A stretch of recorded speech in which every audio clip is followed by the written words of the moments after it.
सत श्री अकाल जी सारिਆਂ ਨੂੰ। ਅੱਜ ਦੀ ਵੀਡੀਓ ਦੇ ਵਿੱਚ ਇਨਕਮ ਬਾਰੇ ਗੱਲ ਕਰਦੇ ਹਾਂ। ਗਰੀਬ ਪੈਸੇ ਲਈ ਕੰਮ ਕਰਦਾ ਤੇ ਪਰ ਜਿਹੜਾ ਅਮੀਰ ਆ ਪੈਸੇ ਲਈ ਨਹੀਂ ਕੰਮ ਕਰਦਾ, ਪੈਸਾ ਉਹਦੇ ਲਈ ਕੰਮ ਕਰਦਾ। ਜਦੋਂ ਮੈਂ ਇਹ ਵਰਡਸ ਸੁਣੇ ਸੀ ਮੈਨੂੰ ਵੀ ਬੜਾ ਸ਼ੌਕ ਲੱਗਿਆ ਸੀ ਕਿ ਇੱਕ ਗਰੀਬ ਹੀ ਇੰਨੀ ਮਿਹਨਤ ਕਿਉਂ ਕਰਦਾ, ਪਰ ਜਿਹੜਾ ਅਮੀਰ ਹੁੰਦਾ ਹੈ ਉਹ ਸਿਰਫ ਇੱਕ ਚੇਅਰ ਤੇ ਬੈਠਾ ਰਹਿੰਦਾ, ਉਹ ਕੁਝ ਖਾਂਦਾ ਪੀਂਦਾ ਜਾਂ ਆਰਾਮ ਫਰਮਾਉਂਦਾ ਆ, ਪਰ ਉਹਨੂੰ ਕੋਈ ਫਿਕਰ ਨਹੀਂ ਹੁੰਦੀ ਹੈਗੀ ਕਿਉਂਕਿ ਉਹਨੂੰ ਇੱਕ ਇਨਕਮ ਆਈ ਜਾਈ ਜਾਂਦੀ ਆ। ਜਿਵੇਂ ਅਸੀਂ ਵੱਡੀਆਂ ਵੱਡੀਆਂ ਕੰਪਨੀਆਂ ਦੇਖਦੇ ਆ, ਵੱਡੇ ਵੱਡੇ ਐਕਟਰਸ ਦੇਖਦੇ ਆ, ਜੋ ਵੀ ਉਹਨਾਂ ਨੇ ਪਹਿਲਾਂ ਸਟਰਗਲ ਕੀਤਾ ਸੀਗਾ ਅੱਜ ਤੱਕ ਉਹਨਾਂ ਨੇ ਵੀ ਕੁਝ ਵੀ ਪ੍ਰੈਜ਼ੈਂਟ ਕੀਤਾ ਹੋਇਆ ਸਾਡੇ ਲਈ, ਅਸੀਂ ਕੁਝ ਵੀ ਦੇਖਦੇ ਆ ਜਾਂ ਸੁਣਦੇ ਆ ਤਾਂ ਅਸੀਂ ਇਹੀ ਸੋਚਦੇ ਹੁੰਦੇ ਆ ਕਿ ਉਹਨਾਂ ਨੂੰ ਪੈਸੇ ਕਿੱਦਾਂ ਬਣਦੇ ਨੇ। ਉਹ ਵੀਡੀਓ ਪੂਰੀ ਜ਼ਰੂਰ ਦੇਖਿਓ, ਮੈਂ ਤੁਹਾਨੂੰ ਪੂਰੀ ਡਿਟੇਲ ਦੇ ਵਿੱਚ ਦੱਸਦੀ ਆ ਕਿ ਇਨਕਮ ਦੇ ਬਾਰੇ। ਕਿ ਸਭ ਤੋਂ ਪਹਿਲਾਂ ਮੈਂ ਤੁਹਾਨੂੰ ਦੱਸਾਂ ਕਿ ਇਨਕਮ ਦੋ ਟਾਈਪ ਦੀ ਹੁੰਦੀ ਹੈ, ਕਿ ਐਕਟਿਵ ਇਨਕਮ ਹੁੰਦੀ ਹੈ ਤੇ ਇੱਕ ਪੈਸਿਵ ਇਨਕਮ ਹੁੰਦੀ ਹੈ। ਜਿਹੜੀ ਐਕਟਿਵ ਇਨਕਮ ਹੁੰਦੀ ਆ ਜਾਂ ਐਕਟਿਵ ਇਨਕਮ ਦੇ ਲਈ ਸਾਨੂੰ ਕਿਸੇ ਜੌਬ ਦੇ ਉੱਪਰ ਫਿਜ਼ੀਕਲੀ ਪ੍ਰੈਜ਼ੈਂਟ ਰਹਿਣਾ ਪੈਂਦਾ, ਸਾਨੂੰ EMPLOYER ਦੇ ਲਈ ਕੰਮ ਕਰਨਾ ਪੈਂਦਾ। ਜਦੋਂ ਅਸੀਂ ਕੋਈ ਕੰਮ ਕਰਾਂਗੇ ਤਾਂ ਸਾਨੂੰ ਉਹਦੇ ਬਦਲੇ ਕੀ ਮਿਲੂਗਾ, ਪੈਸੇ ਮਿਲਣਗੇ। ਜੇ ਅਸੀਂ ਇੱਕ ਦਿਨ ਵੀ ਬਿਮਾਰ ਹੋ ਜਾਈਏ ਕਿ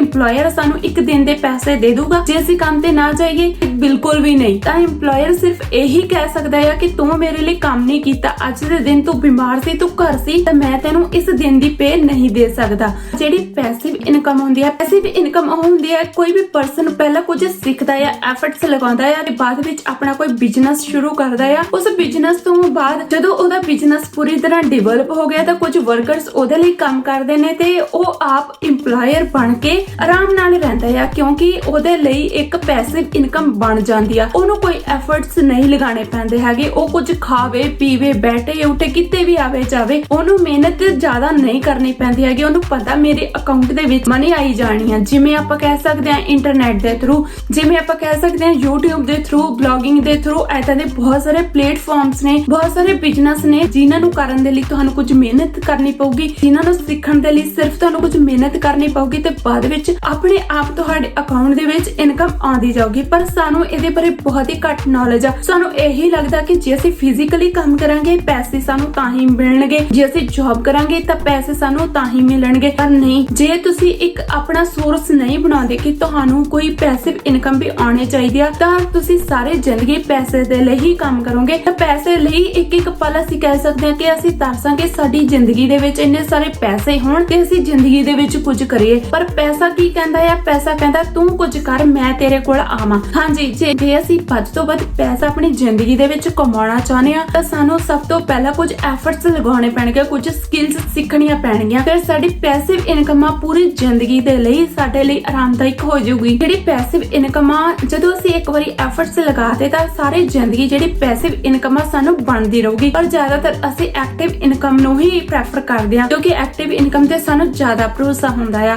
ਜਿਹੜੀਆਂ ਅਸੀਂ ਵੱਡੀਆਂ ਵੱਡੀਆਂ ਕੰਪਨੀਆਂ ਦੇਖਦੇ ਆ, ਐਪਲ ਦੀ ਕੰਪਨੀ ਹੋ ਗਈ, ਜਿਹੜੀ Amazon ਦੀ ਕੰਪਨੀ ਆ, ਜਾਂ ਫਿਰ ਮੁਕੇਸ਼ ਅੰਬਾਨੀ, ਟਾਟਾ ਰਤਨ, ਫੇਸਬੁੱਕ ਹੋ ਗਈ, ਮਾਰਕ ਜ਼ੁਕਰਬਰਗ ਦੀ ਕੰਪਨੀ ਹੋ ਗਈ, ਇਦਾਂ ਦੀਆਂ ਬਹੁਤ ਸਾਰੀਆਂ ਕੰਪਨੀਆਂ ਨੇ। ਉਹਨਾਂ ਦੇ ਇਨਸਾਨਾਂ ਨੂੰ ਅਸੀਂ ਦੇਖਦੇ ਹਾਂ ਕਿਤੇ ਨਾ ਕਿਤੇ ਘੁੰਮਦੇ ਰਹਿੰਦੇ ਨੇ, ਬਾਹਰਲੀਆਂ ਕੰਟਰੀਜ਼ ਦੇ ਵਿੱਚ ਜਾਂਦੇ ਨੇ, ਉਹ ਚਾਹੇ ਉੱਠਦੇ ਨੇ, ਬੈਠਦੇ ਨੇ, ਖਾਂਦੇ ਨੇ, ਪੀਂਦੇ ਨੇ, ਕੁਝ ਵੀ ਕਰਦੇ ਨੇ, ਪਰ ਉਹਨਾਂ ਨੂੰ ਕੀ ਹੈ ਇੱਕ ਇਨਕਮ ਬਣਦੀ ਰਹਿੰਦੀ ਆ। ਉਹਨਾਂ ਨੂੰ ਇਹ ਨਹੀਂ ਹੁੰਦਾ ਕਿ ਮੈਨੂੰ ਇੱਥੇ ਲਾਸ ਹੋ ਜਾਣਾ ਕਿਉਂਕਿ ਉਹਨਾਂ ਨੇ ਪਹਿਲਾਂ ਕੁਝ ਸਿੱਖਿਆ, ਸਿੱਖ ਕੇ ਕੁਝ ਆਪਣਾ ਬਿਜ਼ਨਸ ਡਿਵੈਲਪ ਕੀਤਾ, ਡਿਵੈਲਪ ਕਰਕੇ ਕਿਸੇ ਇੱਕ ਵੱਡੇ ਉੱਚੇ ਲੈਵਲ ਤੱਕ ਗਏ ਤੇ ਉੱਚੇ ਲੈਵਲ ਤੱਕ ਜਾ ਕੇ ਆਪਣੇ ਬਿਜ਼ਨਸ ਨੂੰ ਇੰਨੀਆਂ ਉਚਾਈਆਂ ਤੱਕ ਪਹੁੰਚਾਇਆ ਕਿ ਅੱਜ ਖੁਦ ਵੀ ਪੈਸਿਵ ਇਨਕਮ ਬਣਾਉਂਦੇ ਨੇ। ਉਹਨਾਂ ਨੂੰ ਇਹ ਟੈਨਸ਼ਨ ਨਹੀਂ ਹੁੰਦੀ ਹੈਗੀ ਕਿ ਜੇ ਮੈਂ ਅੱਜ ਦੇ ਦਿਨ ਇਹ ਕੰਮ ਨਹੀਂ ਕੀਤਾ, 2 ਘੰਟੇ ਵੀ ਕੰਮ ਨਹੀਂ ਕੀਤਾ ਤਾਂ ਸ਼ਾਇਦ ਮੈਨੂੰ ਪੇ ਨਹੀਂ ਮਿਲਣੀ ਹੈਗੀ। ਪਰ ਨਹੀਂ, ਉਹਨਾਂ ਨੂੰ ਪਤਾ ਹੈ ਕਿ ਮੇਰੇ ਅਕਾਊਂਟ ਦੇ ਵਿੱਚ ਪੈਸਿਵ ਇਨਕਮ ਆ ਹੀ ਜਾਣੀ ਹੈ। ਸੋ ਪੈਸਿਵ ਇਨਕਮ ਵੱਲ ਵੀ ਥੋੜਾ ਧਿਆਨ ਦੇਣਾ ਚਾਹੀਦਾ, ਸਾਨੂੰ ਸਿੱਖਣਾ ਚਾਹੀਦਾ ਕਿ ਅਸੀਂ ਪੈਸਿਵ ਇਨਕਮ ਕਿੱਦਾਂ ਕਮਾ ਸਕਦੇ ਹਾਂ। ਪੈਸਿਵ ਇਨਕਮ ਸਾਡੇ ਲਈ ਬਹੁਤ ਜ਼ਿਆਦਾ ਜ਼ਰੂਰੀ ਆ। ਸਾਨੂੰ ਇਹ ਨਹੀਂ ਟੈਨਸ਼ਨ ਹੁੰਦੀ ਜੇ ਅਸੀਂ ਕਿਤੇ ਜਾ ਵੀ ਰਹੇ ਹਾਂ ਕਿ ਸਾਡੇ ਅਕਾਊਂਟ ਦੇ ਵਿੱਚ ਉਸ ਦਿਨ ਦੀ ਛੁੱਟੀ ਹੋਊਗੀ, ਸਾਨੂੰ ਪੈਸੇ ਨਹੀਂ ਮਿਲਣੇ। ਪਰ ਪੈਸਿਵ ਇਨਕਮ ਉਹ ਹੁੰਦੀ ਹੈ ਜਦੋਂ ਤੁਸੀਂ ਜਿੱਥੇ ਮਰਜ਼ੀ ਜਾਓ, ਕੰਮ ਤੁਸੀਂ ਕੋਈ ਬਿਜ਼ਨਸ ਕਰ ਵੀ ਰਹੇ ਹੋ ਤਾਂ ਤੁਹਾਨੂੰ ਉਹਦੀ ਪੈਸਿਵ ਇਨਕਮ ਕਿਤੇ ਨਾ ਕਿਤੇ ਮਿਲ ਰਹੀ ਹੈ, ਕਿਸੇ ਨਾ ਕਿਸੇ ਟਾਈਮ ਮਿਲ ਰਹੀ ਹੈ। ਚਾਹੇ ਤੁਸੀਂ ਸੌਂ ਰਹੇ ਹੋ, ਖਾ ਰਹੇ ਹੋ, ਉੱਠ ਰਹੇ ਹੋ, ਬੈਠ ਰਹੇ ਹੋ, ਕੁਝ ਵੀ ਕਰ ਰਹੇ ਹੋ, ਤੁਹਾਨੂੰ ਪੈਸਿਵ ਇਨਕਮ ਤੁਹਾਡੇ ਅਕਾਊਂਟ ਦੇ ਵਿੱਚ ਆਂਦੀ ਰਹੂਗੀ। ਪਰ ਪੈਸਿਵ ਇਨਕਮ ਕਿੱਦਾਂ ਕਮਾ ਸਕਦੇ ਹਾਂ, ਇਹਦੇ ਲਈ ਕੁਝ ਸਕਿੱਲਸ ਸਿੱਖਣੀਆਂ ਪੈਣਗੀਆਂ। ਜਿਹੜੀ ਪੈਸਿਵ ਇਨਕਮ ਹੁੰਦੀ ਹੈ ਅਸੀਂ ਕਿੱਦਾਂ ਕਮਾ ਸਕਦੇ ਹਾਂ, ਆਨਲਾਈਨ ਬਿਜ਼ਨਸ ਕਰਕੇ, ਆਫਲਾਈਨ ਬਿਜ਼ਨਸ ਕਰਕੇ, ਕਿੱਦਾਂ, ਇਹ ਸਿਰਫ ਤੁਹਾਡੇ ਉੱਪਰ ਡਿਪੈਂਡ ਹੁੰਦਾ। ਤੇ ਵੱਡੀਆਂ ਕੰਪਨੀਆਂ ਦੇ ਪਰਸਨ ਨੂੰ ਦੇਖਦੇ ਆ, ਉਹ ਕਿਤੇ ਨਾ ਕਿਤੇ ਘੁੰਮਦੇ ਹੀ ਰਹਿੰਦੇ ਨੇ ਪਰ ਉਹਨਾਂ ਦੇ ਅਕਾਊਂਟ ਦੇ ਵਿੱਚ ਪੈਸਿਵ ਇਨਕਮ ਆਉਂਦੀ ਰਹਿੰਦੀ ਆ ਕਿਉਂਕਿ ਉਹਨਾਂ ਨੇ ਪਹਿਲਾਂ ਮਿਹਨਤ ਕੀਤੀ, ਪਹਿਲਾਂ ਕੁਝ ਸਿੱਖਿਆ ਤੇ ਅੱਜ ਉਹਨਾਂ ਨੇ ਇੰਨਾ ਵੱਡਾ ਬਿਜ਼ਨਸ ਡਿਵੈਲਪ ਕਰ ਲਿਆ ਕਿ ਉਹਨਾਂ ਨੂੰ ਕਿਸੇ ਫਿਊਚਰ ਦੀ ਇਨੀ ਟੈਨਸ਼ਨ ਨਹੀਂ ਹੁੰਦੀ ਹੈਗੀ ਕਿ ਜੇ ਅਸੀਂ ਇੱਕ ਦਿਨ ਵੀ ਕੰਮ ਤੇ ਨਾ ਗਏ ਤਾਂ ਸਾਨੂੰ ਪੈਸੇ ਨਹੀਂ ਮਿਲਣੇ ਹੈਗੇ। ਪਰ ਉਹਨਾਂ ਨੂੰ ਪਤਾ ਹੈ ਕਿ ਸਾਡੇ ਅਕਾਊਂਟ ਦੇ ਵਿੱਚ ਮਨੀ ਆਉਂਦੀ ਹੀ ਰਹਿਣੀ ਆ। ਸੋ ਜੇ ਤੁਹਾਨੂੰ ਵੀਡੀਓ ਵਧੀਆ ਲੱਗੀ ਲਾਈਕ ਸ਼ੇਅਰ ਜਰੂਰ ਕਰਿਓ ਤੇ ਕਮੈਂਟ ਕਰਕੇ ਜਰੂਰ ਦੱਸੋ ਵੀਡੀਓ ਕਿਦਾਂ ਦੀ ਲੱਗੀ। Thank you so much for watching my video. ਮੇਰੇ ਚੈਨਲ ਨੂੰ ਸਬਸਕ੍ਰਾਈਬ ਵੀ ਜਰੂਰ ਕਰ ਦਿਓ।